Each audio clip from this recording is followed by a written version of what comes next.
Hello, good evening and welcome to Face the Nation. We're live from Stein Studios in Ratmalana. And as we are just a few hours away from the campaign moratorium, which lasts 48 hours until election day, there's a few thoughts that I'd like to share with our viewers today before we get into the show. From the book, The Parable of the Talents by Octavia Butler. Choose your leaders with wisdom and forethought. To be led by a coward is to be controlled by all that the coward fears. To be led by a fool is to be led by the opportunists who control the fool. To be led by a thief is to offer up your most precious treasures to be stolen. And to be led by a liar is to ask for you and your loved ones to be sold into slavery. And on that somber and sobering note, I'd like to kick off this evening's program, the final Face the Nation before the all-important election day, D-Day 2024, September 21st. Let's start off by introducing our panelists this evening. We have from the Samika Jana Balawegaya, Mr. Eran Wickramaratne, Member of Parliament, Mr. Maithri Gunaratne, President's Counsel from the United National Freedom Front, also formerly a provincial governor and a former provincial councillor from the UNP many years back. And we're also joined by Mr. Kithsiri Manchanayake, who is representing the UNP today as well. We'll be joined later on in the program by Dr. Harini Amarasuriya from the National People's Power, Member of Parliament. And to question our guests this evening, we're joined by Naveksha Gunasekara after a brief lapse, and Mr. Niresh Eliathambi, Senior Director at Newsfirst. Thank you, Niresh, and thank you, Naveksha, for joining us this evening as well. Mr. Wickramaratne, I'd like to start off this evening's discussion with you.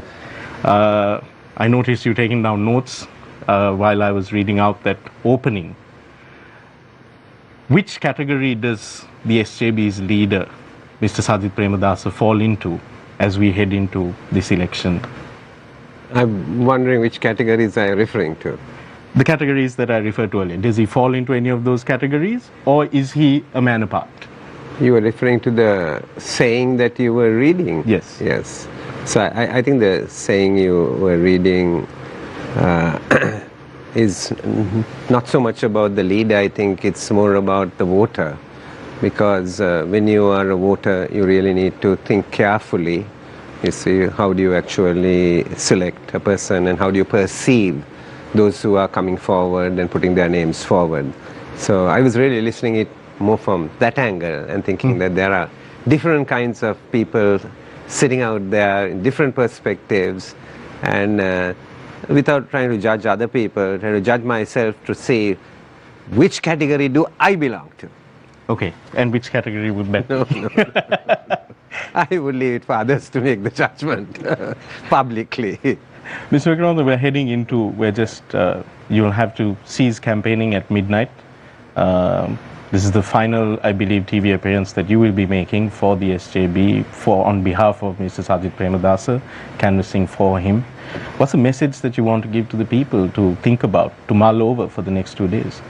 I would say it's a very important election, because it not only determines who the president of the country is, it will have an impact on who forms the next government, and then it will probably set the tone for the next few years, probably even beyond the election, because when you take big decisions, it lasts more than one cycle. So I think that people should think carefully, should think intelligently when they are making this decision. Because when you make decisions in life, you make decisions out of your heart, and you make decisions out of your head, and sometimes you make decisions out of your heart and head. Right, and that's normal human nature.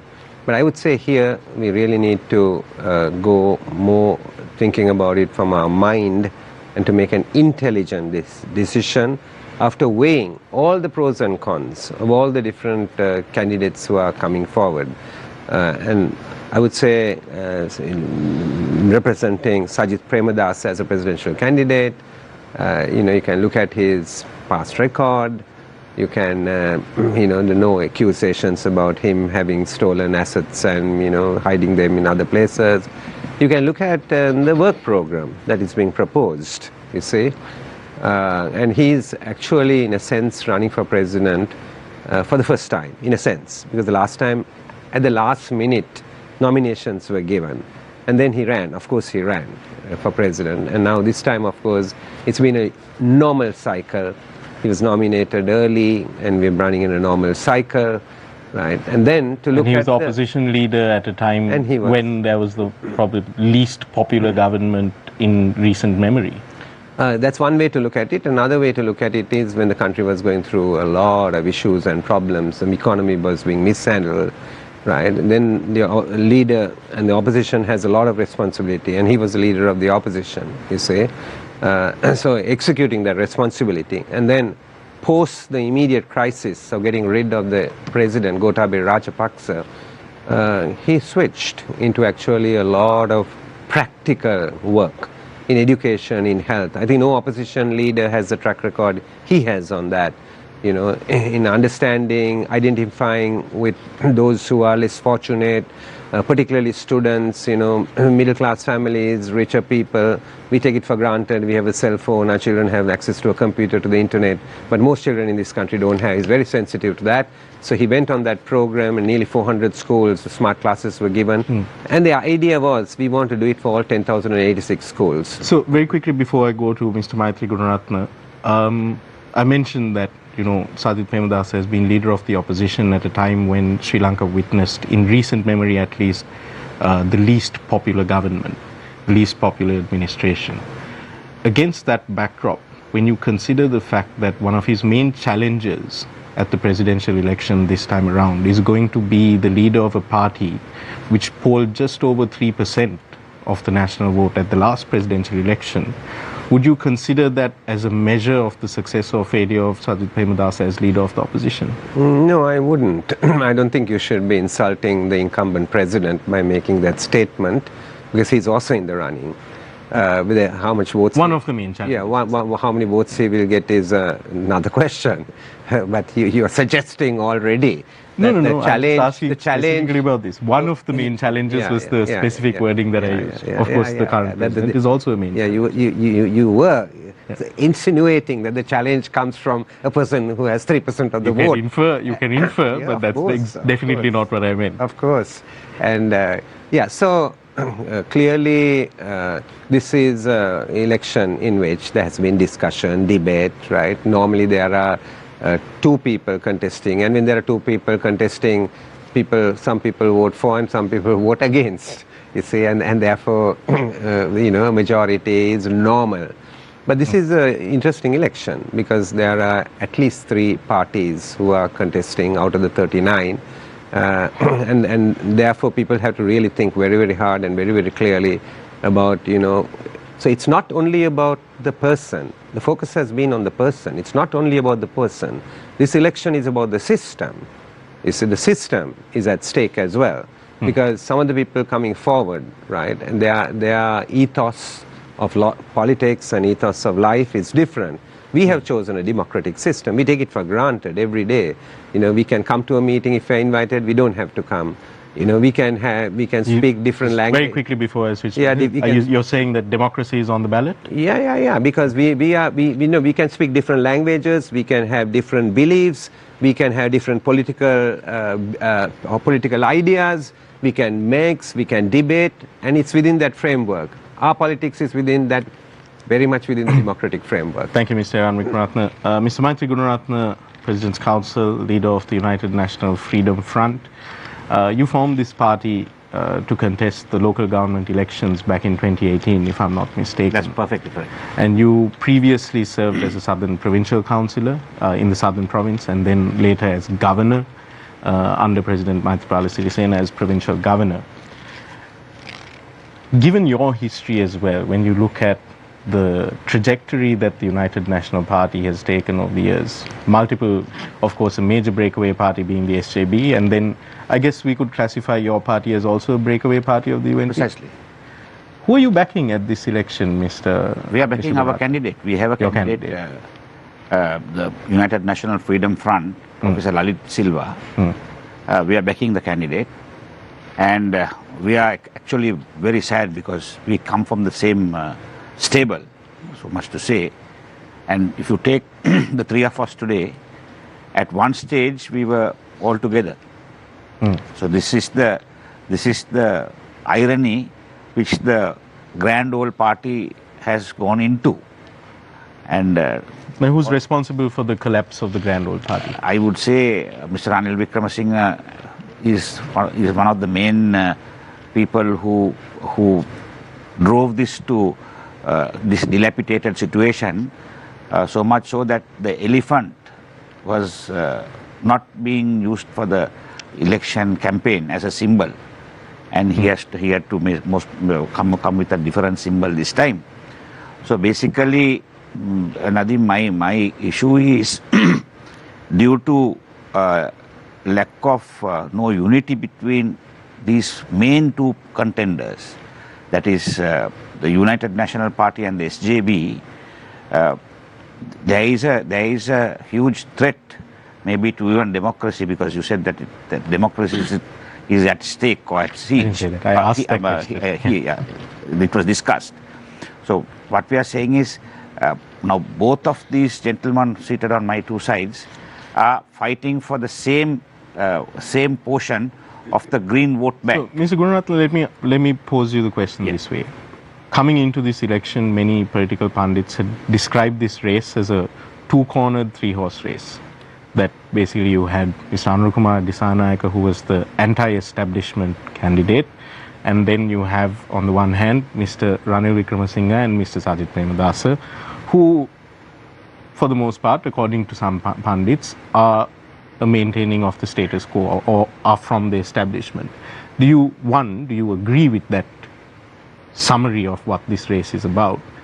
And also, what is the role of the United National Freedom Front, your party? No, I agree with the summary that the NPP is a different force which has come in, and both these other two parties, that the UNP and the SJB, are similar. Their manifestos, their work programs, and all of them are very similar. But the UNFF, why we have come in to this election is especially we want to test our voters, their ability. Now they say that they don't want this 225. They don't want to do nothing to do with this 225. So why we have brought in this Professor Lalit De Silva, who was involved in the Aragalaya and doing so much of work on behalf of getting rid of that corrupt regime, of the Gotabaya Rajapaksa regime, is to see how serious are these people's sentiments when it comes to when they say we need to get rid of all the 225. So if they are looking for a new clean candidate, new candidate, without any scandals and with a work program, then certainly our candidate has to get some kind of consideration. But if that does not... Realistically, what is your vote goal at this election? That is not a thing which I can divulge or I can tell you, because there is, even today, Nadim, there is a 23% of the people have still not decided whom they are going to vote for. So, I mean, after these debates, sometimes it can come swing in our favor, which I hope it will happen. But the fact of the matter is, to this date, the voter has never been so undecided. It is because they are totally confused as to what they should do. So our presidential election system allows the voter to, if they are undecided voters especially, I suppose, to cast three preferences. Yes. Are you encouraging potential voters for Professor Lalit De Silva to also use their preferential Definitely. Therefore, as long as they give us the first preference, I mean, they are free to give the second and the third preference to whomever they want. Thank you, Mr. Maithri Gunaratne, President's Counsel. And now we move to Mr. Kithsiri Manchanayake, Dr. Kithsiri Manchanayake, I beg your pardon, from the United National Party. Dr. Manchanayake, you've heard from Honorable Eran Wickramaratne, who's a very senior member of the SJB, Breakaway Party of the UNP. You've heard from Mr. Maithri Gunaratne, President's Counsel, also formed his own Breakaway Party from the UNP. What's with all the breaking away from the UNP? Has the Grand Old Party collapsed? No, it's not like that. I mean, that is that particular time, two groups, because Sajith Premadasa contested for the presidential election and he lost these things. So after that, there was a feeling that among some UNPs that Ranil Wickramaratne didn't support Sajith Premadasa. So because of that, mainly they want to go for the next parliament election, and then they want to get elected to the parliament. Most of the members who were with us at that time, so that's why we divided anyway. So we can't give any excuses or anything. We divided. So now, basically, there are many reasons, as Eran mentioned. There are even this Maithri mentioned. There are many reasons for division. Now it has divided. Now we are in two different parties. We have two different candidates now. So different policies. I mean, can't be a big difference because we are in the same policy, same group, same team. So probably there are a few changes. But so on that note, I'll ask the same question I posed to Mr. Maithri Gunaratne as well. Do you also then agree that this is essentially a two-candidate, three-horse race? Yes, I think so, because all three what we are feeling is all three candidates we can't predict. This is a very crucial election, right?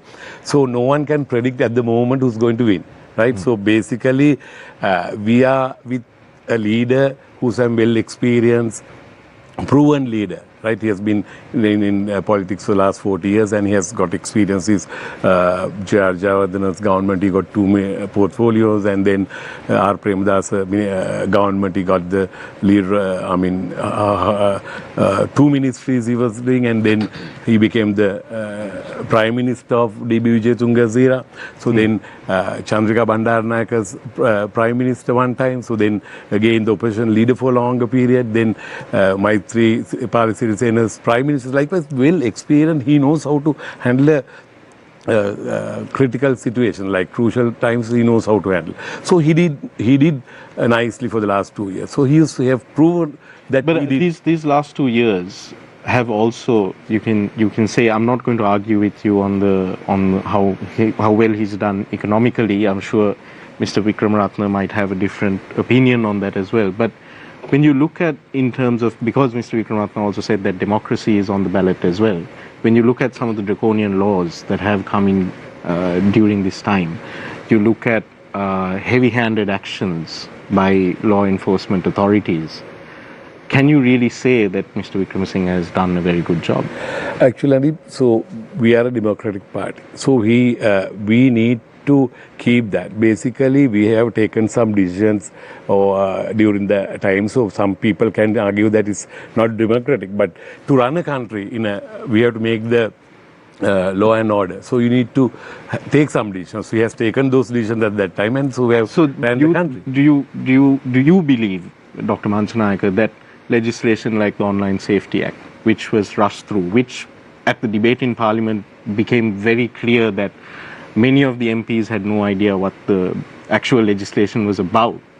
Do you believe that this legislation has helped to bring law and order to the country? Of course. Do you believe that these programs have helped to some extent, probably not 100%, to some extent.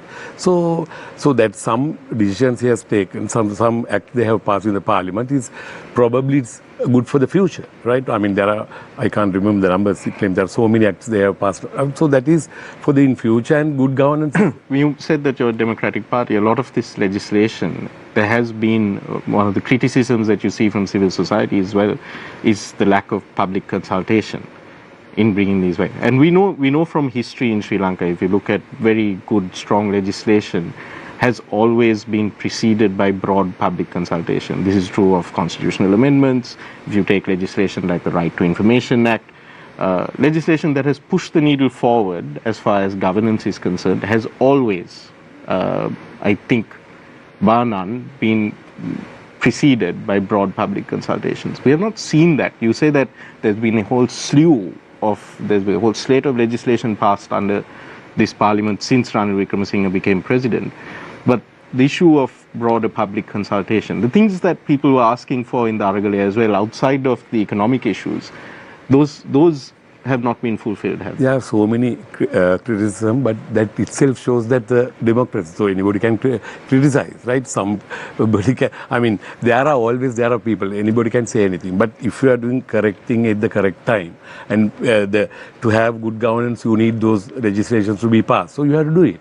So you tell me any other thing? They are not going to criticize. They are criticizing most of the places. They criticize. But there are two sides. Some people criticize, some agree. So that's how it moves. So I think our feeling is Ranil Wickramasinge has taken the correct decision at the correct time. So country is in the correct path. The economically, as economy also doing good, and when you come into the other, basically people can live peacefully now. So they are in the correct track. I mean, we are in the correct track now. I mean, we don't want to give this to if you compare the other two candidates who are contesting with SJB and NPP, I mean, it's not much of experienced people. So those two candidates.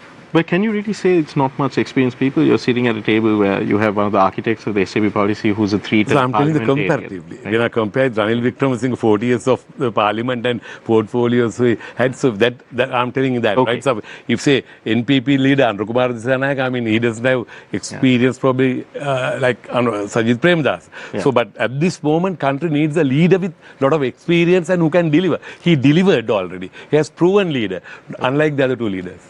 Okay, Dr. Kithsiri, I'm sure that our two journalists this evening will have plenty of questions for all three of you on these issues. So let me quickly introduce them. Onto my right, Naveksha Gunasekara, and onto my left, Ms. Nilesh Thambi. Nilesh, with your permission, we'll start with Naveksha. Of course. Naveksha, over to you. I'd like to start off with President's Council, Maithri Gunaratne. Since you spoke of this voter base, the original green voter base that is being divided between the SJB and the UNP, I'd like to ask you, do you think there could have been a craftier plan within these two parties when contesting this presidential election? And why did you not support the Ranil Wickramasinge camp? Because you were part of the UNP for a long time back then, and President Wickramasinge kept inviting other parties and other politicians to come join him multiple times. So why did you take a step back? No, actually, I would have supported him. But during the last 3 to 4 months, his attitude towards the judiciary was very, very frightening, because he challenged the judiciary, which ultimately, in 2000, when he was removed as Prime Minister in 2019, this is the very same judiciary who reinstated him and made him the Prime Minister of that government after that 52 days of Mahinda Rajapaksa serving. So this is the judiciary which gave him that legitimacy again. So on what basis does he challenge it? So does he try to intimidate the judiciary by bringing these challenges? So that was one reason which I did not agree, because I feel the judiciary in this country has been there are the ups and downs, there are small problems. Not that it's a fantastic system, but they have been giving some extremely independent judgments in the last so many years, which have protected the rights of the citizen.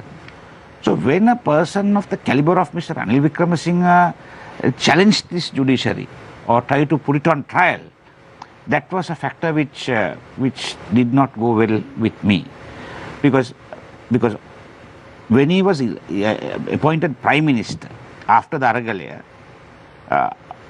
journalists and media personnel came to me and they wanted to know what was happening, or they wanted to know my opinion, because as you would know, from 2010 till 2019 there was a ding-dong battle in the UNP and we led the battle and all that. So then at that time when the first time they came and asked me, I said, if he's made the Prime Minister and if he's given an opportunity, he cannot contest and win to that and come to that position. But if he's catapulted there, he will definitely do a good job. And that was said in maybe 2 years ago or 2 years ago. So more or less that has been proven. He has been able to prove himself.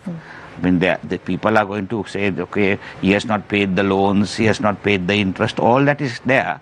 But basically, he has been able to stabilize the country. So you're saying he has done a good job? I say yes. I say yes, but still, for all, now, he could have used these 2 years as president of this country to really catapult himself to the right to the top by trying to at least eliminate corruption. Now, for instance, the Keli Rambukwalla issue, until protesters went and protested in front of the CID, they never took him to custody. Not that the president cannot call for a report from the CID and see whether the minister is involved or not. I mean, they know it. The president, we know that the president gets a report on a daily basis as to the present situation of the country and what the involvement of ministers and what they are doing and all that.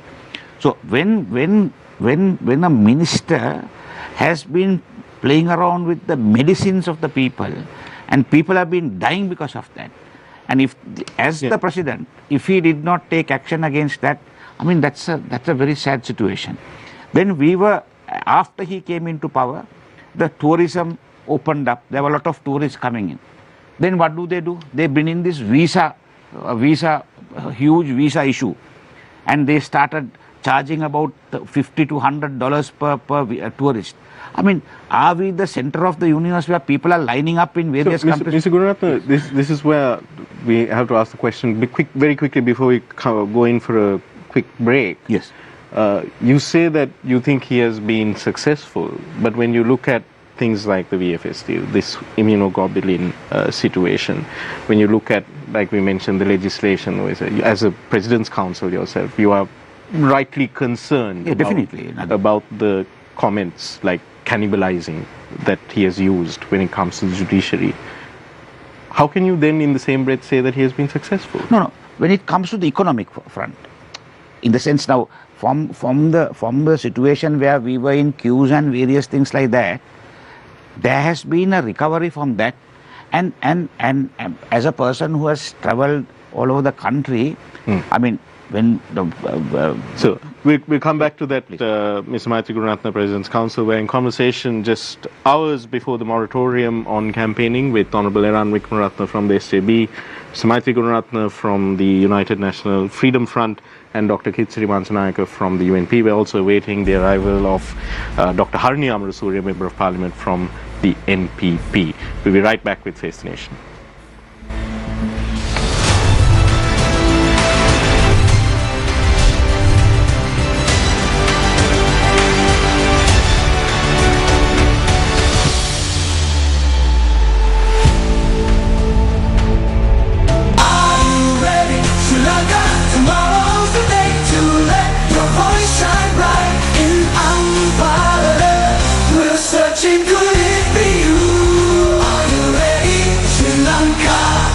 Tomorrow's the day to let your voice shine bright.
Welcome back to Face the Nation. We are hours away from the campaign moratorium. The candidates are busy canvassing their votes. They're attending their last major rallies, as it were.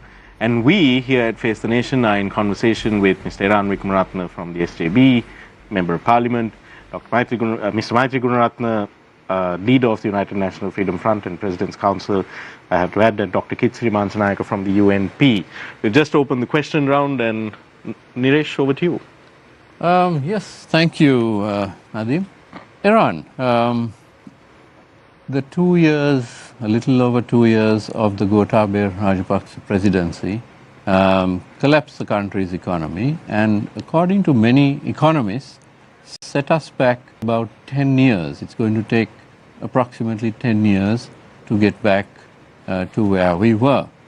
Now, given such a situation, and given the fact that countries around the world today are competing for markets, competing for investment, can Sri Lanka afford another wrong decision? Because the next presidency again is for 5 years. Can we afford to make the wrong decision? Yes, certainly we can't afford to make the wrong decision. Is this our last chance as a nation? Yeah, I would put it like this. We could climb out of this, right, at the end of a 5-year period. If we make the wrong decision and go into a financial crisis, where an economic crisis basically develops into a banking crisis, you're not going to climb out of it for 20 years. And looking at that in terms of world history, economic history, takes a long, long, long time. So fortunately, we haven't been pushed into a banking crisis.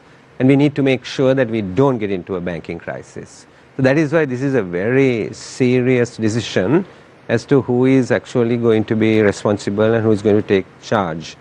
I think here is where you actually need knowledge and experience. I was listening to the conversation about Ranil Wickramaratne and said he has a lot of experience. I think when you're talking of experience, there are 2-3 things to look at. One is relevant experience. The second thing we need to look at is if somebody comes, I came from the private sector, if somebody comes and tells me, you know, in your company there's a guy who has 50 years experience, I certainly won't be making him CEO. Certainly I won't be making, unheard of in today's context, because knowledge is changing so fast. 50 years, even 40 years, I won't be making him CEO. I would make a 40-year-old a CEO, not a 40 years of experience. A 40-year-old, I would make a CEO. So this whole idea, you know, 50 years of politics, 3 years in parliament, and therefore, that's one. And the other thing is in a democracy, right? I don't think there's any democracy in the world where a political party leader has been leader of the political party for 30 years. So it's also showing something else, though we are a democracy in one sense, that we can go to the elections, we can vote and so forth. We have a phenomena that parties are not internally democratic. I won't say it's Sri Lankan, I would say it's South Asian. This issue is there in South Asia, whereas in other parts of the world you see changes are much quick. Even prime ministers, if they make a mistake, they step down immediately and somebody else takes over and then somebody else takes over the party. So we were talking about the SJB coming out of the UNP. I don't think we have any issue with the UNP. Actually, our issue is not with the UNP. Our issue was really with the leader of the UNP because we wanted reforms. The UNP also had a tradition of democracy. I mean, when R. Premadasa was there, Jaya Jayawardena walked into the working committee one day, he had an election. Premadasa got more votes than Gamini Disanayake. And so there was some tradition of democracy was there. May not be perfect, but there was a tradition of democracy, right? But this lacks today. An election, I would say not just the UNP, it lacks in political parties. I would say that. And this is something that we actually need to change so that reforms become then internal. And then this whole thing about, you know, why did Maithri Gunaratne step out? Why did Eran Wickramaratne step out? Those won't actually come. If internal reforms actually possible, then we do it. So coming out was because we went around the country and people said the UNP had been in office for a long period of time till 1994, and they remember the UNP for its irrigation works, for agricultural successors, for the open market, for exports. People remembered it and then said, what on earth are you all doing? Venasak Venoni was a word I heard all over. So it's not that we had any issue with the UNP. Our issue was more with the internal reforms, and that was not being permitted. So that was actually the issue. So on the economy now, right, changes are needed. There's no question. We can come out, you see, of this crisis. The question is of really putting the reforms in and people having confidence in putting the reforms. One thing that people do underestimate is, reforms really work on trust, right? And the good example I would highlight here is in 1991 or thereabout, there was a bureaucrat called Manm Singh. He was working in Geneva. Prime Minister gets him down and tells Manm Singh, I want you to become the finance minister. Bureaucrat. He came in, he became the finance minister. He pushed through the reforms in a difficult situation, right? And people trusted him. And then one of the reforms, in the many reforms, one of the reforms was there to free float the exchange rate. He free floated it. When you free float it, immediately it's a devaluation. And if you have a foreign deposit, you make a gain. Everybody knew Manm Singh had worked in Geneva for 3 years prior to coming and becoming finance minister. He had a gain. What did he do? He came in front and he said, I have a gain. I'm the finance minister of the country. This is the calculation. I'm donating it into the public fund. That's the level of confidence that people had. 91 to 96, right? India went through the reform so much that he came through the Congress party, the BJP came into power subsequently, and the reforms began to continue. So this trust factor must not be dismissed. I'm glad you brought up Dr. Manm Singh as well, because while Dr. Manm Singh was Prime Minister of India, he was not the leader of the Congress party. Sonia Gandhi and the leadership of the Congress party saw fit to put him forward as the Prime Minister and Prime Ministerial candidate because they felt that, like you said, this was going to be the best CEO for the job. Many voters, especially I would say amongst the audience for Face the Nation, would be fans of politicians of the likes of yourself, people like Dr. Harsha De Silva. But the question that they are having ahead of this election is that it's not Eran Wickramaratne or Harsha De Silva that's on the ballot. They may well be so at the general election, but it's Sajid Premadasa on the ballot. What do you have to say to those voters? Yeah, so I think it's correct. I mean, it's the presidential candidates are running, but the presidential candidates also, it depends on how they are going to actually deliver, and that's where the team actually comes in. A leader is somebody who doesn't have to know everything. I mean, I come from a corporate background. Didn't know everything about banking.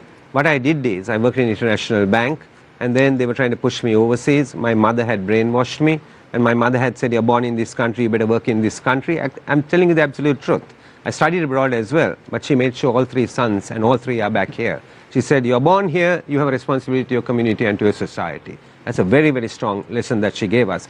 And so we came in and we struggled. We started at the bottom, we worked for an international bank. After that, the international bank wants to send you overseas. Most multinationals do that. I said, no, I can't go because of this factor. So got together a group of people. What did I do? I went and looked in the industry. I got the best guy on technology in banking, the best guy on lending, the best guy on project finance, the best guy on the legal side, the best guy in getting deposits because you had to look at the balance sheet and both sides of it. And then we sat and we created a new bank. Today it's one of the bigger banks in the country. Now, I'm giving you that example to show that a leader has to understand that he doesn't need to know everything. But he has to understand one fundamental principle, that it works and succeeds by getting the right people around you and giving them the responsibility to actually deliver. That's how it works. So do the candidates who are running against the other candidates on the ballot, do they not have the right kind of people around them? I would say this, I won't go into individuals, right? But I would say the public are looking at the debates, the public are seeing the candidates, the public are seeing the people around them, right? I would say no perfect leader, no perfect political party. It's all relative, but relatively look at it. Relatively look at it. And after you look at it relatively, look at the work program that has been suggested. In the SJB, for 2 years or more, right? We took 2 years or more. One is we came up with our manifesto, but this manifesto is a short document of a 600-page policy document that we have on virtually every subject, from agriculture, health, education, you name it, it's there. And then we also came with a blueprint which specifically deals with the economy. Right? So, and then, so you have a work program. Sajid Premdas has a work program. It's not what is in his head that's going to happen. It's actually what is in these that are going to be actually done. And then you assemble a team to actually deliver, because you can't deliver everything, and it depends on the team. Go ahead now. Sorry. You speak of this team all the time. You say that the SJB has a strong team that will back up Sajid Premadasa once he becomes the president. But my question to you is, if Sajid Premadasa does not make it, if he does not win this election, what will happen to that team? Will they still stick by him like the SLPP did when President Mahinda Rajapaksa lost his time, or will you also join the winning party? What will happen to that team, the Erans, the Harshas? No, what will happen? Yeah, the team will stick together. What will happen is like this, right? This is a democracy. And in a democracy, you have a president, and then you have an election and you form a government. The president alone can't run a country. The government comes out of the majority in parliament, and then a government has to be formed, right? And when that government is formed, we will be a team. We will be a political party, right? And if we have the majority anyway, we'll form a government. But it's better to have a president and a government from the same party, because then you will have less conflict. Otherwise, you will have some conflict. So, that is the reason. Mr. Wickramaratne, actually, I'll ask Mr. Gunaratne this question, because when you look at it, when you look at the political landscape and you listen to what a lot of the political scientists, etc., are saying, they seem to indicate that coalition government might be the reality. It is. Come December. It is. Right? So you agree with that? Definitely. Do you feel that when you look at the major candidates, and yourselves as well, do you feel that the political climate is conducive for the kind of collaboration that a coalition government requires? In the modern democracies all over the world, it is all coalitions which are functioning. Major political parties winning 51%, 52% is not heard of anymore. So therefore all of us, I mean, we will have to, at the next election, after this election, there will be the parliamentary election, it will be a coalition government. And I feel that is the best way to go forward, because as long as the president is doing the right thing, he can be rest assured that he will get the support of the parliament. Do you know where the United National Freedom Front, your party, will stand when it comes time to the parliamentary elections? Have you all had discussions? Have you all decided? Yeah, we are contesting on our own, and we hope to contest all 22 districts. And because Nadim, there is another issue. Is there a chance that position might change depending on the outcome of the presidential election? No. I don't think for the time being, because Nadim, the issue is, out of the 225 candidates who are already in parliament, I don't think 150 are going to be returned again. So there is a huge vacuum which is going to be created during the next parliament election. So we are trying to fill maybe a part of that vacuum, so that we will be able to take part in any government, any party, any president. As long as they are doing the correct thing, we will always help and contribute to that. Let me ask Dr. Manchanayake, in the general election scenario, which we all seem to be looking at, what's the scenario for the UNP? Because now the UNP had one seat in parliament, still has one seat in parliament. But what's going to happen? Is it now the UNP seems to have become a different party. It's got a lot of support from SLPP, SLFP, all kinds of other parties. And so is the UNP being built up again with members from other parties? Yeah, it's open. Anybody can come, even SJB people who can come back to UNP and contest or be with them, because Eran and Harsha, both of them are former Ranil's team. I mean, they work together, so they have good experience on that. If SLFP and SLPP members become dominant in the UNP, doesn't it change the very nature of the UNP? So that is, you have to wait and see. First, for the presidential election, when Ranil Wickramasinhe is going to win this election, right? So then he is a proven leader. He has proved for the last 2 years that people will take that decision. So he had worked with a different team, not like the 2015 to 2020. They worked with Eran, Harsha, and all the entire UNP group. But now he has taken the country into this out of this crisis with a different team. So those are freshers. Some are freshers, some are completely new to him. But he managed to get them trained and put into his side and get the country out of this crisis. So likewise, Ranil Wickramasinhe is in that caliber leader. So, but in the next presidential election, parliamentary, after Ranil's victory, after president's victory for the parliamentary election, so there are the Pohottuwa people will contest, SLP people will contest, and UNP also contest. So likewise, same thing will happen to SJB also if they win. So again, Pohottuwa people will contest from them, and then there are who are the Tamil parties, Muslim parties will contest them. Sometimes SJB may be not the majority, so that for both parties can happen. So, but even we are trying to build the UNP, so that's our main thing. UNP, you have to have the country's oldest party, right? DSN Naka's father of the nation, he's founded this party, so we can't let go.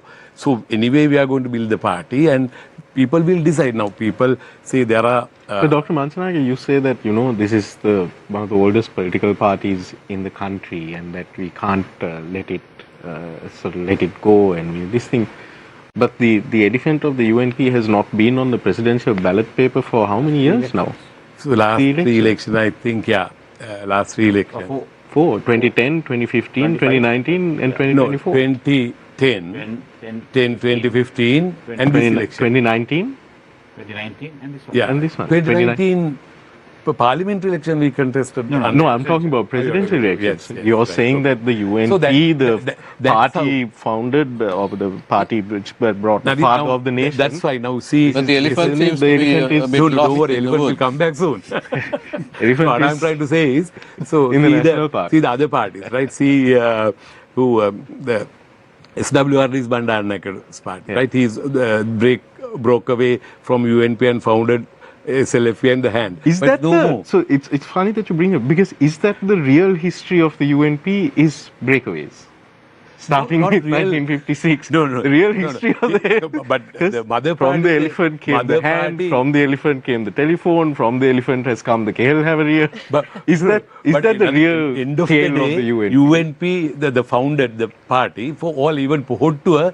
Again, you go to the roots of this party politics. So again, from UNP, Bandaranake's breakaway group, then Mahinda Rajapaksa took them into that. But do you think that this election, given that President Wickramasinhe is getting the support of some SLPP members as well, the original Kapuatkola UNP voters are quite hesitant to vote for President Wickramasinhe because he is with the support of some of the SLPP candidates as well. Yes. Because after the Aragalaya people really did not want any more SLPPs coming into power. The SJB, as you all know, there's nothing to hide. Majority of UNP voters are with SJB. That's true. But now in this election, it's a little different. So that means there are some group who Sajid loyal is with them, and then who like Ranil Wickramasinhe and what he has done for the last 2 years, it has changed. Now they are moving towards Ranil Wickramasinhe's on president's side because he's a proven leader for the last 2 years, and he got this country out of this crisis, and therefore there will be a big change this time. Likewise, the Pohottuwa, 80% of the Pohottuwa people is a silent vote. Right, SJB votes and the JVP, NPP votes up, they make big noises everywhere. But when you go to Pohottuwa votes, it's very, very silent, and silently vote for Ranil Wickramasinhe. So that's why you can't see Ranil Wickramasinhe. Some people. So you're saying they're not going to vote for Namal Rajapaksa? No, not at all. Not at all. Very, very. 0.1 or 0.2%. You can see entire country probably less than 500,000. Right? Okay. So that's. Mr. Wickramaratne, would you care to sort of chime in? I certainly would like to say something here that this constant thing about that Ranil Wickramasinhe has done a lot in the last 2 years. I think we need to be careful. There's a said story and an unsaid story. The said story is he did the right thing. He went to the International Monetary Fund. And we had to have fiscal consolidation. We had it in the previous government as well. We were in opposition also, we kept shouting that the country needs to go back there, because under Gotabaya Rajapaksa it took a dive, you see, and to reverse it. And then the Gotabaya had advisors who were just telling him the wrong thing about printing money, created inflation, high interest rates, ruined the country. In 1 year it just collapsed. So going there was the right thing. And then trying to transfer going there, and then people keep saying, but there was a petrol queue or a gas queue and the queue has disappeared. And to measure the success of the economy depending on 2 queues that have gone missing, I think it's a huge mistake. And we shouldn't be doing that. I think the people are more intelligent than that. The unsaid story is this. The unsaid story is, in that period of time, the last 2.5 years, if you look at people below the poverty line, we had 3 million Sri Lankans below the poverty line. Today, the people below the poverty line have gone up to nearly 7 million. That's the unsaid story. You see, so as I said, I give credit because of going to the IMF and basically getting the agreement going. Credit there. But I would say, my heavens, if you are translating that to saying that the economy is taking off, we are making a huge mistake, a huge mistake. So one is poverty, one is malnutrition. There's a lot of research done on this. They say 25% of families providing milk to their children are not providing milk to their children. Malnourishment and stunting has grown. And therefore, protection of pregnant mothers and the protection of children, particularly under 5, because this is 75% of your mental capacity develops when you're under 5. Those have to be priority areas for sure. And at the other end, we have an aging population. When I was born, out of my 4 grandparents, I only saw 1. Because at 50, 60, they generally departed. Today, it's not like that. People are living on it. 80, 90, 100, and the aging population is growing. So also, we have a responsibility to that aging population as well. So this thing that the economy has been somehow the transformed is not true. Then they come and the measures that I'm looking at is like investment. Right? Investment has not gone up. Foreign investment hasn't gone up. And one reason for that is, you see, a critical element, even if a new government comes in, has to be attended to immediately, is basically our problem is we have a local debt crisis and we have a foreign debt crisis. On the local debt crisis, we got out of it very quickly because we singled out the Employees Provident Fund. And actually, injustice to the Employees Provident Fund, when everybody should have been singled out on the local side, not just EPF holders, right? And we need to correct that. And the foreign debt crisis, right, still 2 years later, no resolution still. Discussions have been going on and on and on, but you need a resolution. If you come from a commercial background, the secret is to go for a quick resolution. Because till you have that resolution, you don't even begin to get on the ratings, country ratings. You are still really stuck because that is still outstanding. So, Mr. Wickramaratne, on these policies, it's very interesting because in conversations that I've had recently with economists, having read the manifestos and also the blueprints, while not exactly the same when it comes to the specifics and the methodology of how we get there, when it comes to some of the broader strokes, especially as far as economy is concerned, transitioning to export-driven economy, transparency and accountability in state-owned enterprises, the structure, some of the points that you were mentioning just now itself, are many of the talking points that we're hearing from those within the NPP as well. Is there a similarity of ideologies here? Yeah, I don't want even to comment on the NPP. Frankly, I mean, I think because our philosophies vary so much, and I can explain how that philosophy varies, right? But I'll finish with the economy and I'll tell you a case in point where the philosophy varied. So we have to go in for debt restructuring. We have to be quick on it. There's always, we have to look for a win-win situation. Only we can't win. It has to be a win-win, because there's a lender and a borrower. Just like you go to the bank and you try to get some money because you have a project and you're the customer, both sides have to win, right? So in this one, we need to get a win-win. We need to go for it. We need to come to a resolution fast, because only then we begin to create confidence in the international markets, because we are then from debt default, we have moved because we have a restructured program and they know debt is going to be paid and people's confidence begins to come, and then we need to look at it in really opening the economy. Confidence is the issue. Then open ourselves to foreign direct investment as well, because you need foreign direct investment because saving rates are very, very low. Sri Lanka average 15 to 18%, India is like 30, China is like 50. Therefore, we have to, if we're going to raise our living standards, we have to actually get the foreign direct investment, and we need to be open to it if we really want to raise the living standards of the people. So there's step by step, as you said correctly, everybody will say exports, etc., have to be done.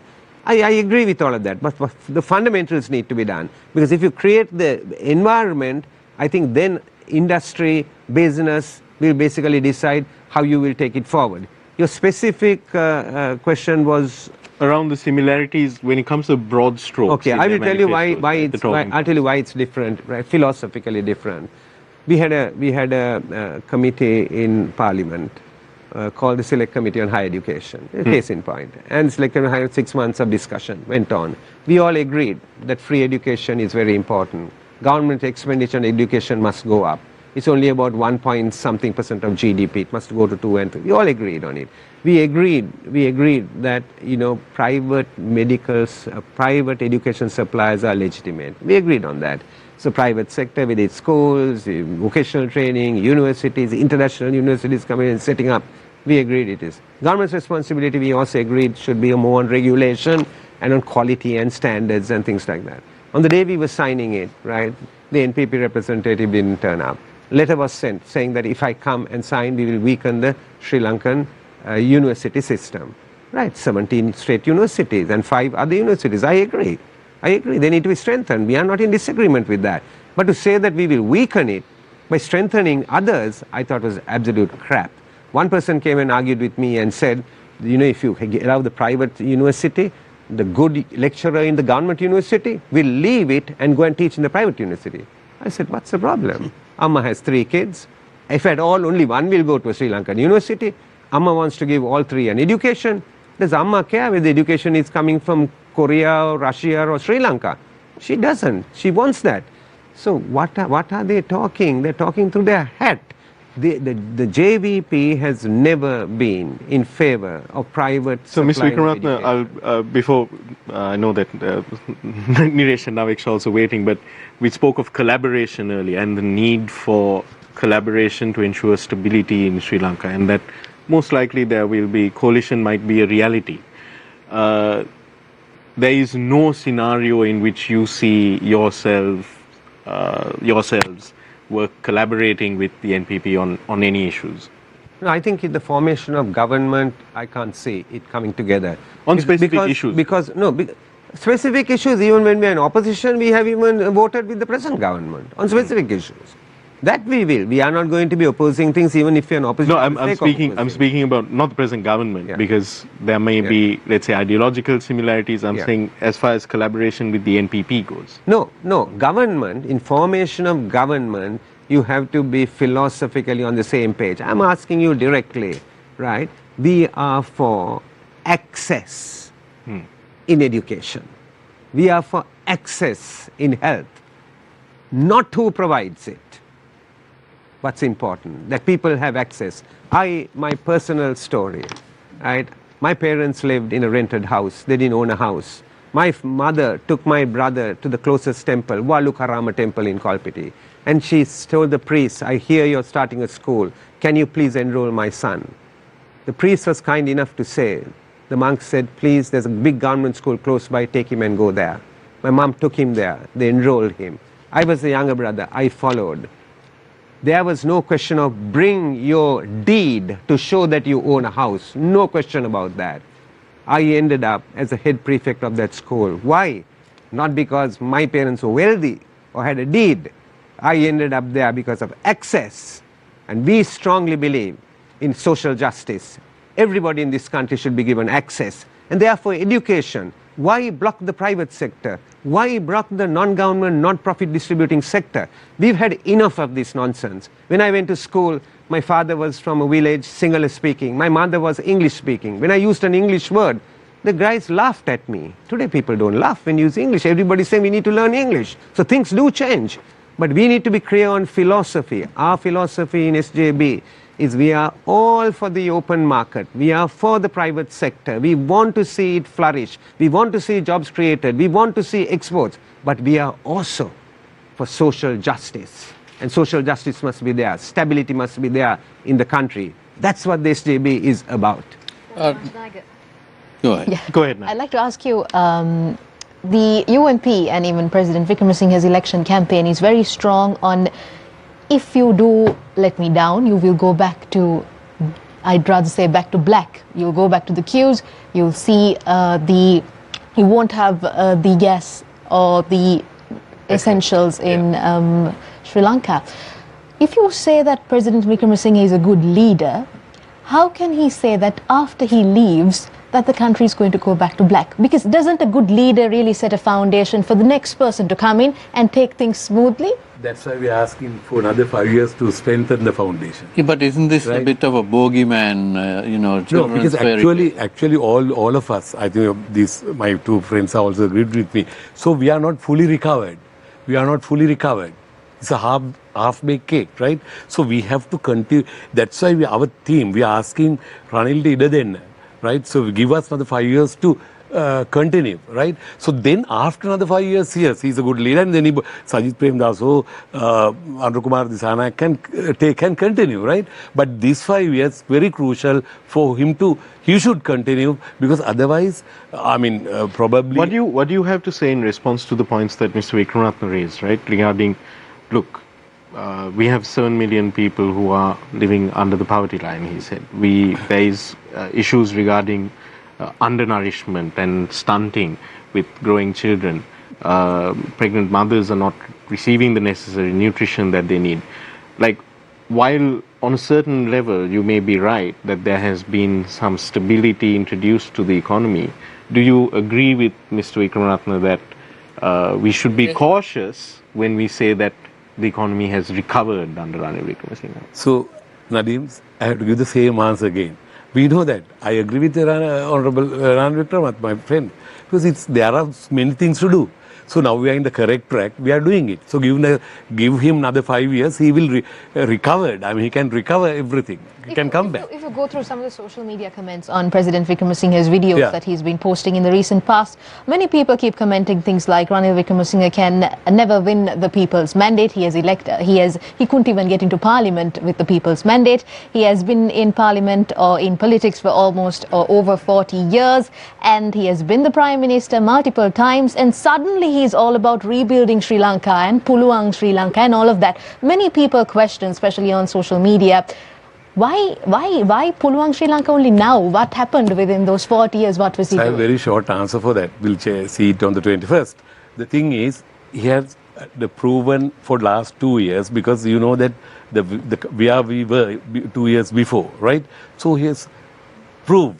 So that's why we say Puluang. But do you think bringing the country back to normalcy, that's giving people the bare minimum, that is enough? Do you think that's enough? What do you mean by enough? Because the opposition alleges that President Wickramaratne has barely done anything. He has just provided a plaster, a solution to the country's problems. Mr. Manchanayake, I'll let you respond to their question as soon as we get back. We're going for a short commercial break. We're expecting Dr. Harini Amarasuriya to join us as well on the other side of this break.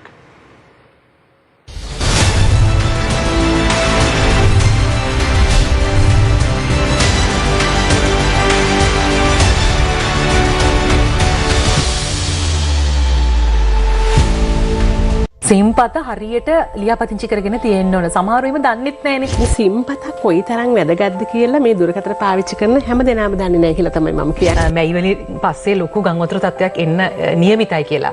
කාලගුණ විද්‍යාඥයින් අනතුරු අංගවන පසුබිමක ඔබ කොයි විදිහටද මේ අපේ තෙත්බිම් සම්බන්ධයෙන් දකින්නේ? කොළඹ නගරයේ තියෙන නාගරික තෙත්බිම් වලින් 21%ක් තියෙන නාගරික තෙත්බිම් වලින් වැසි ජලයෙන් 39%ක් රඳවා ගන්න බව. වෙළඳ නගරයට කටයුතු කරන කට්ටිය දැන් යන පරිපාලනය නගරයට. ඔතුමේ දන්නවා හැටි අපි ගත්තොත් අරවතු කොට. එහෙම නැත්නම් කිඹුලවල ප්‍රදේශයේ අපිට තියෙනවා රැයට කෑම කඩ. ඉස්සර ඒක තිබ්බේ කොහෙද? කොළඹ. දැන් ගොඩ දෙනෙක් මේ පැත්තට එන්න පටන් ගන්නවා. මොකද ඒගොල්ලන්ට අර පොළ පාට ගතිය, මේ තියෙන බ්‍රීස් එක කියන්නේ ඇඟට දැනෙන වෙනස අනිවාර්යෙන් දැනෙනවා. ජාතික මෙහෙවර සතියේ දිනවල උදෑසන 11ට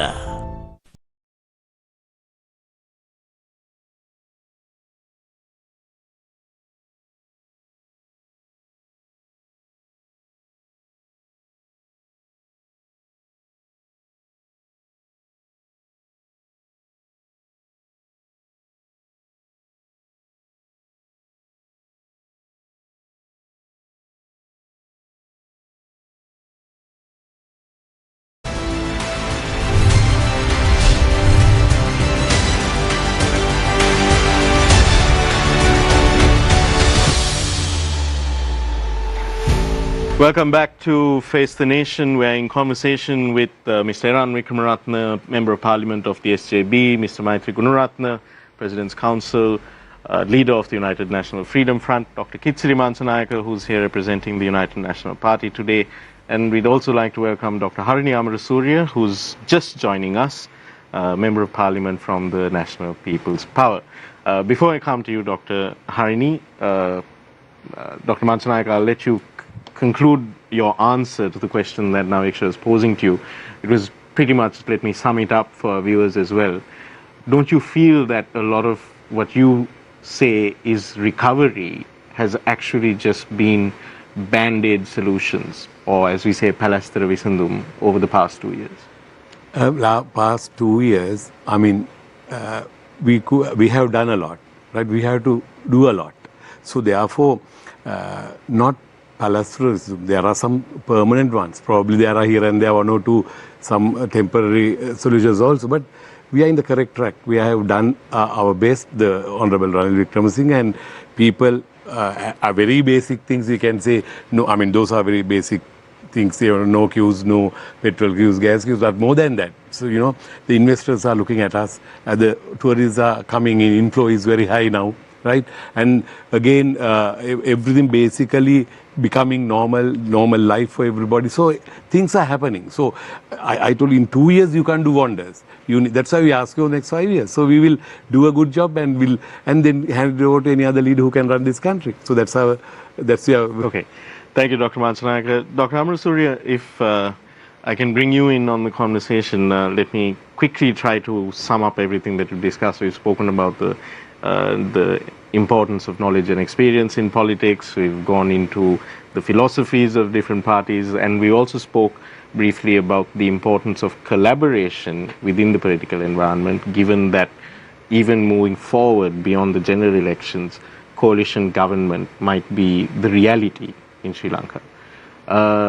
When it comes to the National People's Power, the party, the JVP, the other parties that are the groups that make up the NPP as well, do you feel that there is an openness to collaboration with members of other parties, people with different political ideologies, when it comes to moving the country forward? In principle, yes. I don't think we could have built the NPP if we weren't open to that kind of collaboration, and if we weren't open to working with others who share common ground on basic principles, but also who hold different positions on specific issues. But we are a group that has worked together for a few years now and have remained a group intact. So in principle, yes, we are open to that. But the problem with politics today is that it makes that kind of collaboration really difficult when the political culture is very toxic. And I think we can see that emerging currently. I mean, there are two reasons which makes it difficult to talk about a collaboration in practical terms in this current political moment. One is that we have a strong platform on eradicating corruption and zero tolerance of corruption. So we have taken a decision that we will not work with anyone who has been accused, who have been accused of corruption, but who have also been part of political movements that have ignored corruption, or who have kind of stayed silent on these issues and allowed others within their party to be corrupt, even if there might be people who are individually not corrupt, right? So that's one barrier. The second barrier is the really toxic political climate and the political culture that exists now, which makes collaboration really difficult. If you look at the other platforms, particularly, I'm sorry to say this, but I will say it today, the SJB platform and the positions they've taken on us, the mudslinging, the vitriolic, the attempt to generate sort of racist religious tension by distorting things that we have said, by saying things that are not in our policy statements. Then how do we work together after that kind of behavior is displayed within an election campaign? You know, I mean, we can of course disagree on policy matters, on political philosophy, That's what democracy is about. I mean, that's perfectly fine. We can be extremely passionate about our political positions. But when when the argument is not about political positions or policy differences, but it's mudslinging, it's personal attacks, it's distortion of facts, then it becomes extremely difficult. So on that note, Mr. Wickramaratne, before Dr. Amarasuriya's arrival, you were saying that the philosophies are entirely different. I was under the impression, after having read the aspirational statements in both of your manifestos, that it was maybe a bridging the gap, but it appears that this is not just a gap, but a great gulf. Different people might view it differently. Certainly there are differences, and I would say in a response to what Dr. Harini just said,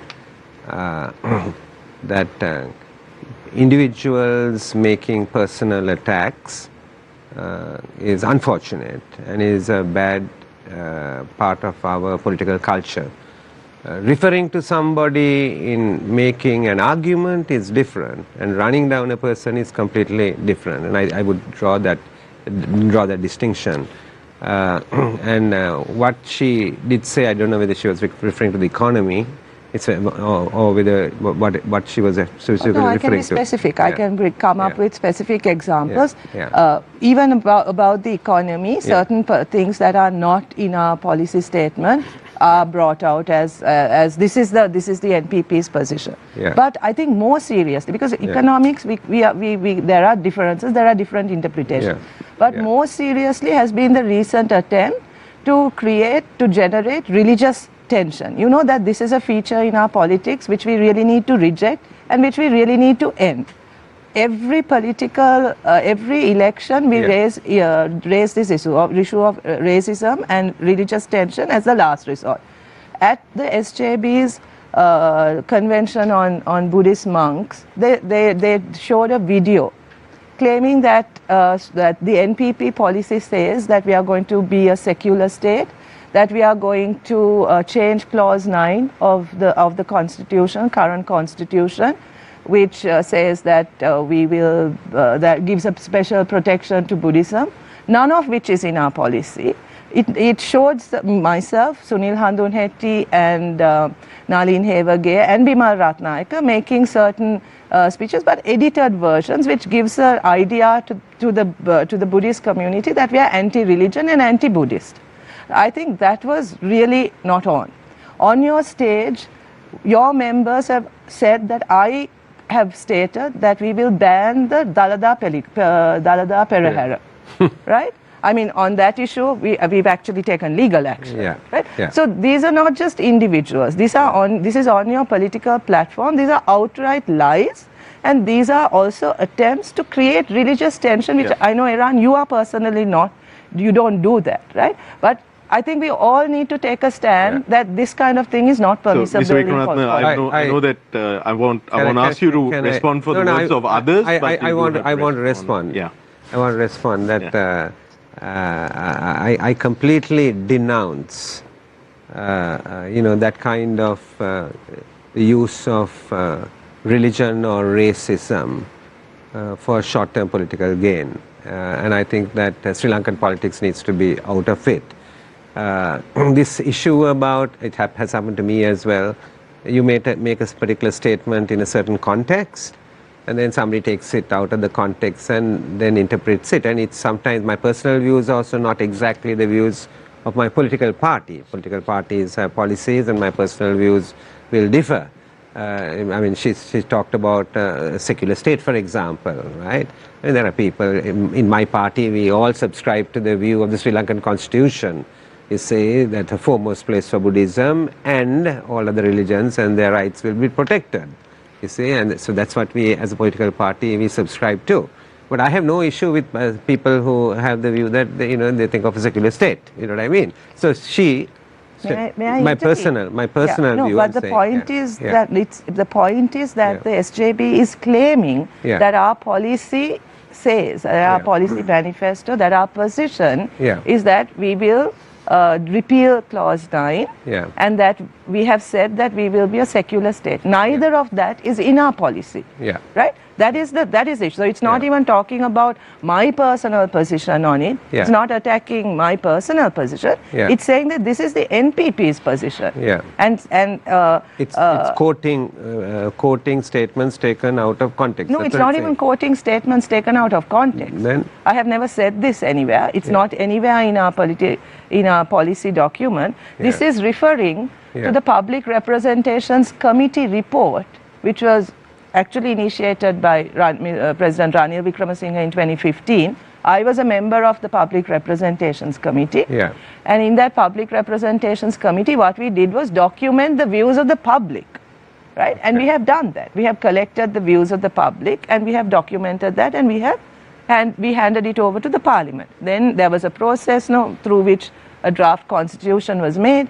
But the draft constitution, as far as I know, didn't come to light, but even in the discussions never talked about repealing clause 9 or a secular state, right?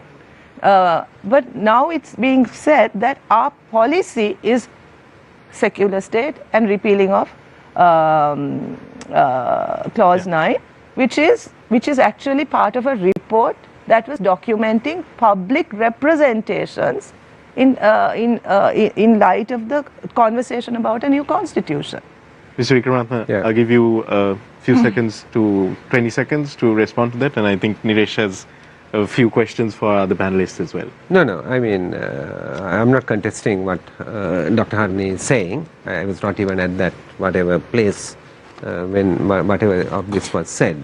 But as I said, I would denounce completely the use of ethnicity or religion and misconstruing it for political gain. Sri Lanka has had enough of that. So Nadeem, we see agreement between Dr. Harini and Eran. So I think you and I were correct that actually the SJB and the NPP can agree, and we hold out hope. We hold out hope. Either that or Mr. Wickramaratne and Dr. Harini are among rare specimen in the Sri Lankan Parliament. Can I put it this way? If the SJB and the NPP do get together in some kind of coalition, we can take the credit. But Nadeem, can I just say this? I think there are good people in politics, right? But I think at some point, we are not speaking as individuals. We are speaking on behalf of parties, right? So then what others do also reflect on us, right? So when here, I'm not speaking as an individual. I have to take responsibility for the party, right? So, I mean, if I've done something wrong to Eran or any one of these gentlemen personally, I will take responsibility for this. But this is not just a slip of the tongue. This is a strategy that has been carried out over the last couple of last week or so, and it's not been just showing that video. It's been going to temples, making this speech over and over again. A few people within the SJB who's been doing this continuously on their platform. Dr. Amarasuriya, on the other hand, when you look at some of the statements that I recall Mr. Vasantha Samarasinghe pointing to the bank of mics and making what seemed to be an intimidatory statement towards the media.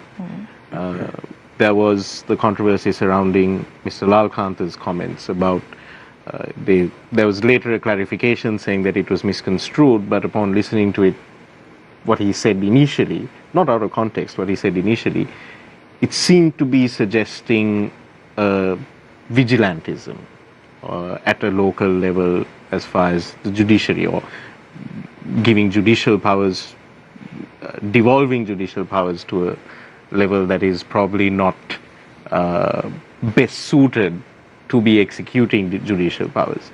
So when you look at those kinds of comments as well, do you then agree that you must also then respond, that it reflects badly on yourself as well? Yes, I mean on both those issues, right? Especially with Lalkantha's controversy. we've talked about it, and he himself and several of us have said that he could have said it better. But the concept was correct. Devolving judicial powers to lower divisions already happens in our country. We have district courts, we have magistrate courts that operate at different levels. So taking it to another level is not something that is completely unfeasible. And it's something that we've talked about in terms of access to justice, which is what he was talking about. He was talking about he was also talking about the sovereign rights of in a democracy of people to participate in the decision-making process at every level. The executive, the executive, and the legislature and the judiciary. As an expert legal pundit on this panel, Dr. Amarasuriya, that position of Mr. Lalkantha is you're defending him is correct, because he is, in his own words, he said that the village organizations will be given judicial power, and I think that statement did more damage to the NPP campaign than any damage the SJB or the UNP did to the NPP campaign. So that has to that has to be accepted, because that is the fear factor which he created, and which I think to a great extent brought people opening their eyes and wanting to support the NPP, and they are supporting the NPP, not that they are not, but that brought a lot of concern when he came and when he made this statement saying that the judicial power is going to be given to the people at village level. If he said if it's a district court or a village court or a rural court, it would have been a different issue. But it was not that. It was the meaning which anyone listening to that conversation or that speech is that once the NPP comes into power, like in many elections before, people take the law to their own hands and start taking revenge from their private on their private feuds. So this is the impression that was created. Yeah, but that impression, am I allowed to respond? Yes, of course. But that impression is what I'm saying was carefully constructed. That impression was carefully constructed because the strategy of our opponents to attack the NPP has always been to refer to the violence of the JVP and to say that is what is going to emerge, right? So, no, I mean, it was done very knowingly and very deliberately, right? It was misconstruction. That was not an accident. So, right? When the concept was different. Mr. Vasantha Samarasinghe's comments towards the media, when I was watching it, it seemed rather threatening. Definitely. If it was, then did I misconstrue it? No. Then if you felt like that, then I'm not saying that what you felt. I can't say that what you felt was incorrect, right? No, but did I misconstrue it?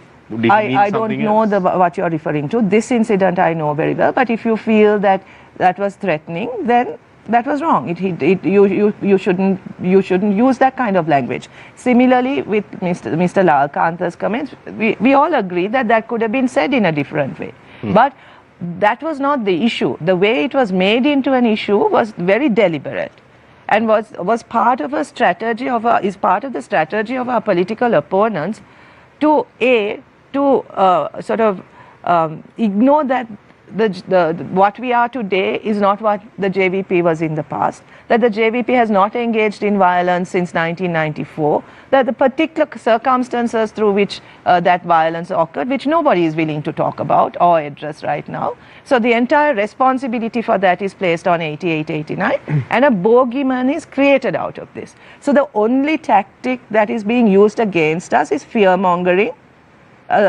talking about like a communist state, right? Talking about, I mean, the kinds of WhatsApp messages that all of you get, that I get, right? Saying we are going to freeze people's accounts, that we are going to nationalize everything, take over private property. This was said by the opposition leader himself.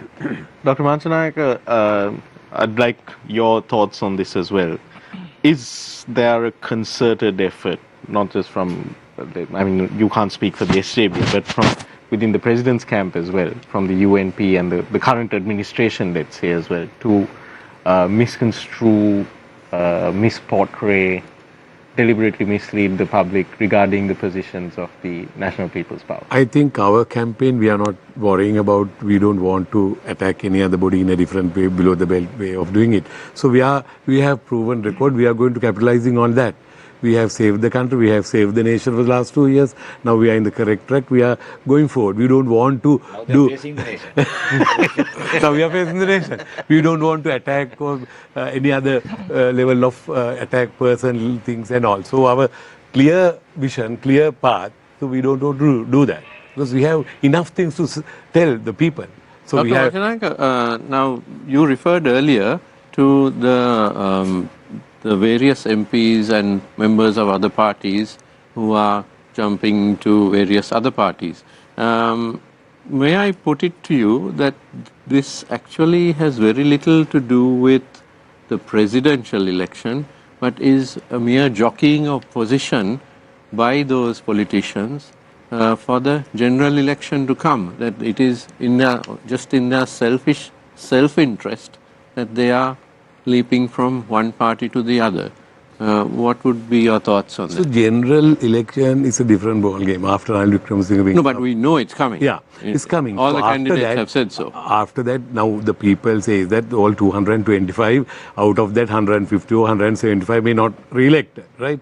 So there's an opportunity. People can appoint new people. I mean, it can. So after that, Ranil Wickramaratne, Honorable Ranil Wickramaratne always invite the other political parties or other good people to come and join him. So since 2022, no, they started this Aragali, so he invited even for NPP, SJB, everybody, but they didn't come. But whatever the remaining people, with the people who have got from Pohot tour, only he has to carry forward. So after this election, yes, I mean, after dissolve the parliament, there's no more MPs, no? So they have to get elected. So after but again, coming back to my earlier question to you, by accepting these members from other parties and then giving them nomination for the general election, wouldn't it just be what do you mean by other parties? The You're talking about only that. Primarily party, only one party. Yes. So isn't now it just defeating the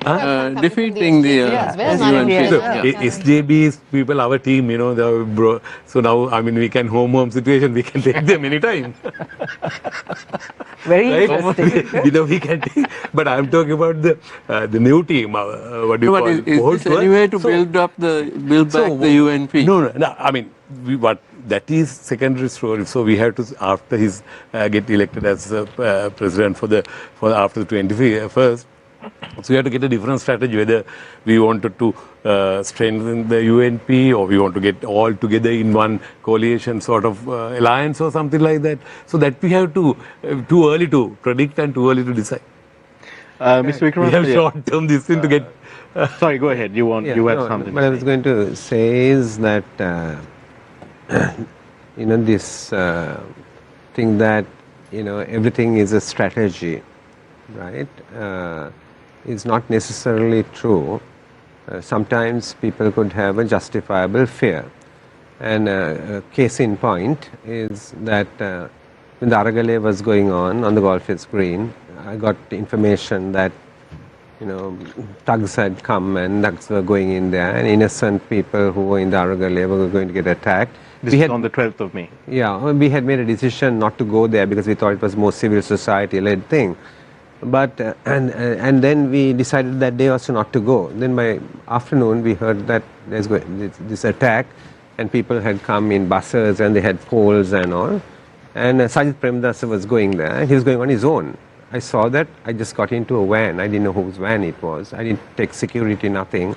I came near Methodist College Junction. They were with the poles. I got past it. Arliya Gahamandri, I got past it. Went further. Sajid got off his thing. I got off my van. I ran, right? And I stood with him. The next thing I knew is somebody came with a pole like this, and I was in my full white dress and sarong. I tried to get into a vehicle. Finally, I got into a vehicle, and in a van, they hid me at the bottom, right? And clearly, the Aragalaya, what I would call the normal Aragalaya people, certainly, I don't think they were aiming really to hit me or kill me or anything like that. So sometimes you have justifiable fear. Just I had a women's conference in Moratuwa just about a week ago. This true story. I can even say some names because you want to verify the story, you can verify it. I was going up to the stage and the former deputy mayor of the Sri Lanka Freedom Party, mayor of Moratuwa, came running up to me and said, can I introduce you to a lady? Right? So I said, sure. Right? Now this is Sri Lanka Freedom Party deputy mayor, right? And then the lady, cutting a long story short, the lady told me that in 1989 or whatever that period was where there was violence, that they said, the JVP had said, in JVP there's a distinction, right? But the JVP had said that there was basically no vehicles on the road. This gentleman had thought, when you say that only public transport and buses won't be there, private people who have their transport will go. So she told me her husband put the bus to the road and his life was taken. And then she said to me, you know, I would want to get on the stage and actually tell this story. Right? And I thought about it. I felt for her, but I didn't let her get up on the stage and tell the story. Because I know that was a difficult situation that had to be dealt with, but I felt that me putting her up on stage would probably not be the best thing, and I didn't give her the stage. But the reason I said that story now is that sometimes, a fear, right, is not necessarily constructed. It could be genuinely be there because of a past history. And then I know people like Harini and some of the others have come in and they are trying to make a change, right? But when we also look at it carefully, and we have looked at it over a long period of time, and revolutionary movements, if I can call those, over a long period of time, even in Europe and places like that, right, that whether they will actually create the space for you to make those changes. Will the space be created, or ultimately will they actually dictate? So you have people who are coming with very liberal ideas, if I can use the word liberal in that context, right? And then you have people who have come with very fixed ideas, right, based on their understanding of Marxism and, the evolution of Marxism and, the role that needs to be played, and they have been brought up in that kind of thinking, right? So that, I was saying that fear, right, is not necessarily constructed. It genuinely comes out because you're wondering whether these people will actually succeed or whether the base at the bottom will actually take over. Dr. Harini, yes. is this fear legitimate or not? I would very much love to respond to this, right? Because, I think it's very interesting that we are talking about the fear that people have of the JVP and their violent acts in a country where state violence has been responsible for far more deaths, right? Where there's documented evidence of so-called liberal, democratically elected leaders being responsible for torture, disappearance, and much more, right? It's not hard to find these things around. These are documented. There are commission reports which list all this and which describe the torture that people have had to face at the hands of the state, politically instigated violence. I have met many people in my last 4 years who have told me of their houses being burnt because they were in the wrong party, of them having to hide in forests during the 80s period out of fear of what all the militant groups that were operating at that time, groups like PRA, Kalukoti, Kahakoti, there were all kinds of groups, many which were operating under the blessings of the government.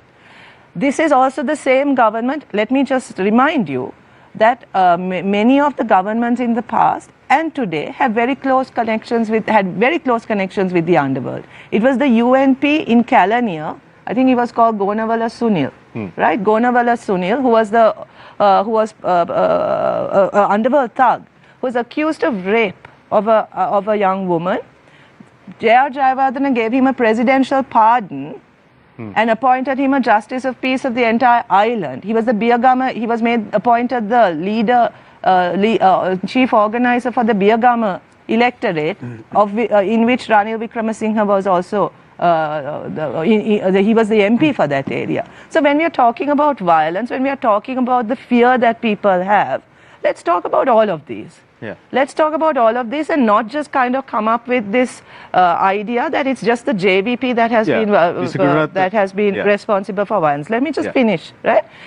Just two seconds. The JVPs, and you know, these kind of, Harini is the nice one, she is the liberal one, and then there are all these like mysterious people in the JVP like Lanka who might, you know, be foaming at their mouth, kind of, you know, sort of, you know, potentially really violent kind of people, and the Harini is like the calm one, Ra is the calm one, Harshana is the calm one. But no, there are like these hidden beasts inside the NPP, like the JVP, who can come out and do all these horrible things. I mean, I think let's be honest about this. Let's be honest about our history and what a violent history we've had, and where all of us have been responsible. So none of us can be absolved of the blame of any of this. So I mean, it's, you know, well and good to say, no, there are some good people, but I mean, I don't buy that for a moment. Mr. Gunaratne, I particularly want to ask you this as well, because it is true. There is a history of state violence in Sri Lanka, or state-sponsored violence in Sri Lanka as well, going back to even just after independence, you know, chucking people into the Bere Lake, so on and so forth. And I wanted to ask you this question specifically because I know that you yourself and your family have also experienced what it's like to have heavy-handed actions from law enforcement. And things could very easily have gone south in a very ugly way. In this backdrop, do you agree with Dr.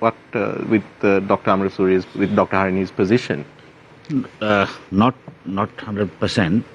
For the simple reason is, now we are talking about, I don't want to go into this nothing, because this is I don't want to bring this out right now, but anyway, since you asked it, I will just brace upon it. Now, the 89, 88, 89, there was this JVP violence, and there was also LTT also taken arms and trying to dislodge a democratically elected government. So now, when that type of thing happens, not that I'm trying to say that the government, what they did was right, but to get rid of that situation, they would have to take various steps to get rid of that situation. So the incidents which Dr. Amarasuriya is speaking may be related to those. I mean, if you are trying to get rid of a... But still, I mean, if you look at, like, I know that Niresh has reported on this issue, like, there are how many mass graves? 25 mass graves. 25 mass graves in Sri Lanka, right? Both north and east and also in the south. Mainly in the south. The Surya Kanda, then Matale, Mana. When you look at all of this, the lack of explanation behind it, the lack of will to pursue justice on the part of the political establishment. Yes. When you look at the lack of the will to pursue justice for the people whose skeletons are buried there, doesn't that indicate that there needs to be a reckoning? Oh, definitely. Definitely, there has to be a reckoning, and this I think this Truth and Reconciliation commissions, which have been mooted out for the last so many years, they must come into play, and this type of thing should not happen. And we must also make it a point and try to somehow prevent any kind of armed insurrections also taking place in the country, because this country cannot afford to have that kind of thing in the future even. We need to, we're running out of time, but I'll give you one question. One more question. Maithri, this year, in the first half of the year, we saw an enormous number of murders, shootings, drug-related mostly, but it was extraordinary. Practically every few days you had a motorcycle gunmen coming and shooting people, and of course the police kept blaming the drug gangs. But as soon as the political campaign started, no more murders. what's going on? What is the relationship here?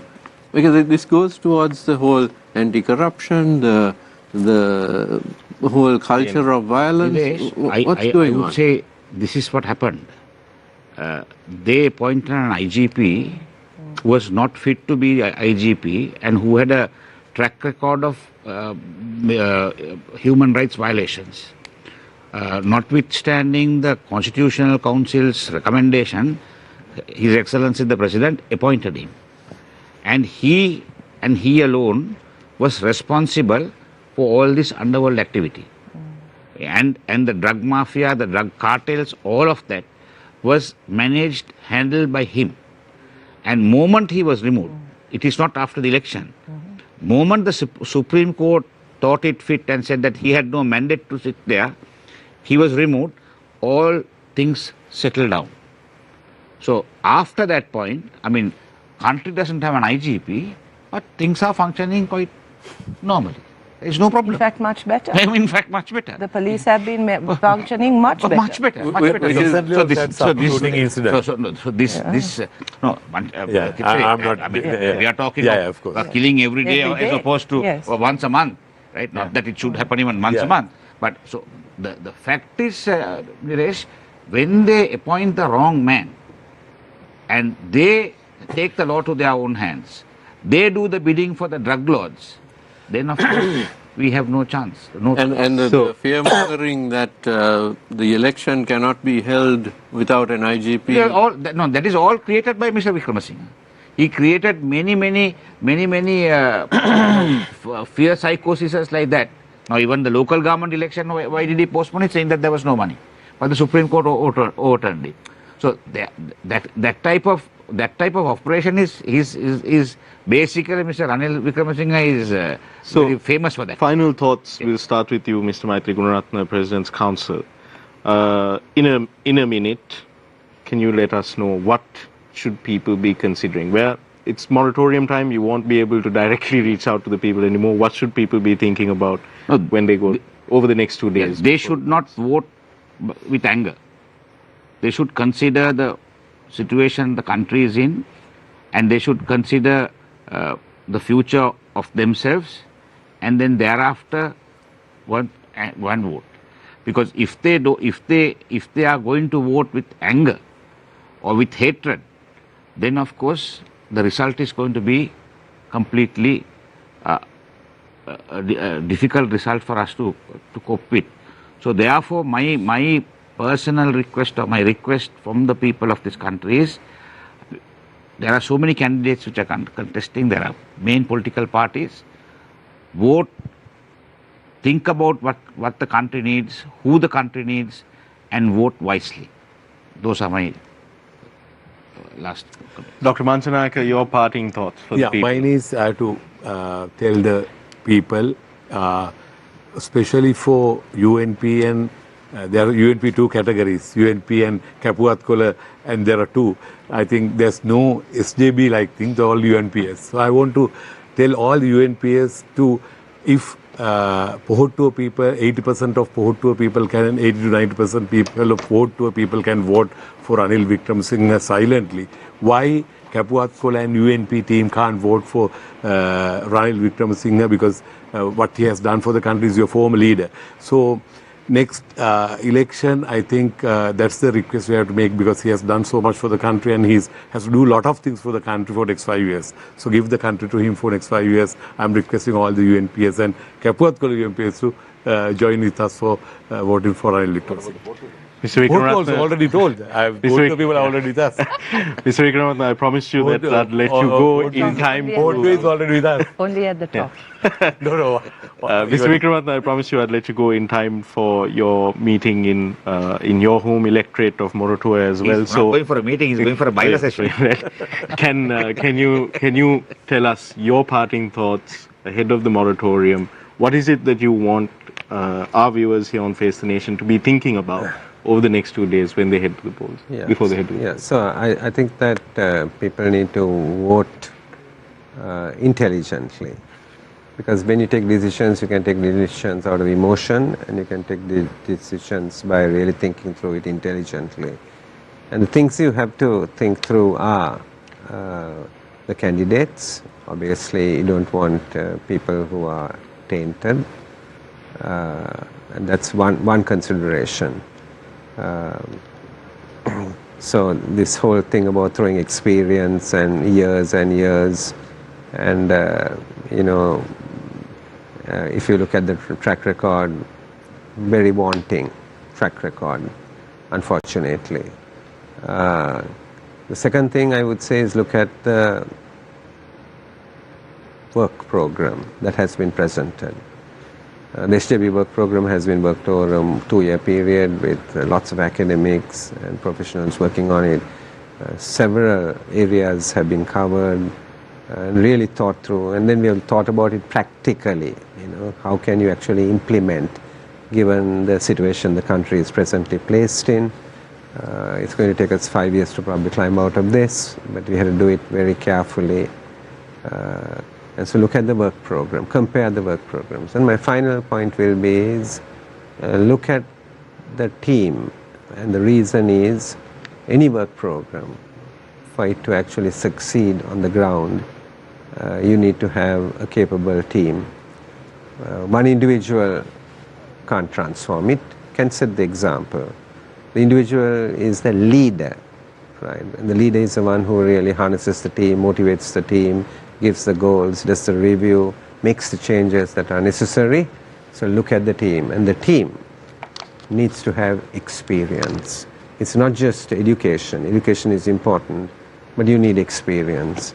And I would say look carefully and compare the different candidates and the different teams, and then make an intelligent decision. And finally, Dr. Harini Amarasuriya, we'll close tonight's program with you, your parting thoughts for the people. I think this is a really historical election and a very different election, and I dare not even make a prediction, because I think this election will take us all by the results will take us all by surprise. I think it's a very different constituency that's going to go to the polls on Saturday. What I want to say is that as the NPP, we have full faith in the people of this country. The people of this country have proved that they can change, that this idea of kapuat kola, kapuat nil, kapuat ratu kind of traditional rhetoric no longer works. People are really intelligently looking at the different candidates. But at the end of the day, it is a presidential election. You need to look at the character and the capacity of that particular individual to lead a team. So look for things like how far these leaders, some have come to these positions through privilege, and others, and who has actually had to work really hard to get to where they have to prove themselves over and over again. Who's been questioned the most? Who's been open enough to be questioned the most, to be challenged, to come before the media and to explain their policies over and over again, even in the most adverse circumstances. I think these talk about character.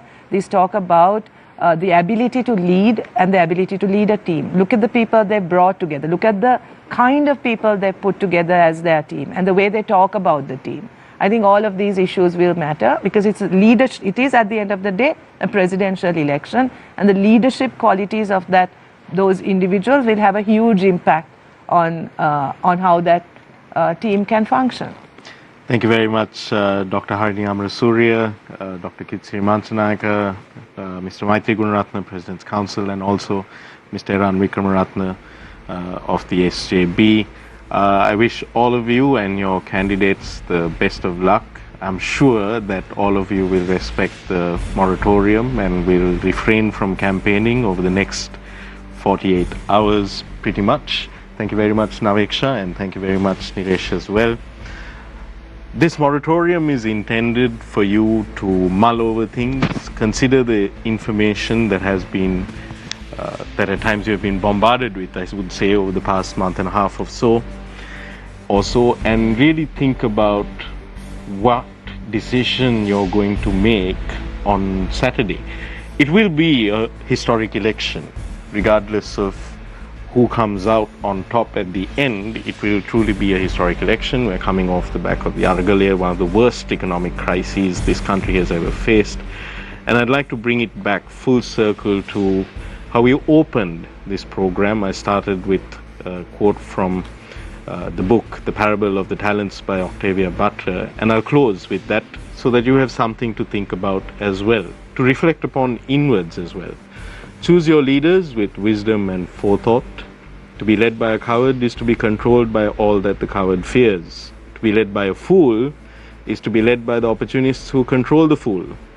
To be led by a thief is to offer up your most precious treasures to be stolen. To be led by a liar is to ask to be told lies. And to be led by a tyrant is to sell yourself and those you love into slavery. Good night and good luck. Thank you.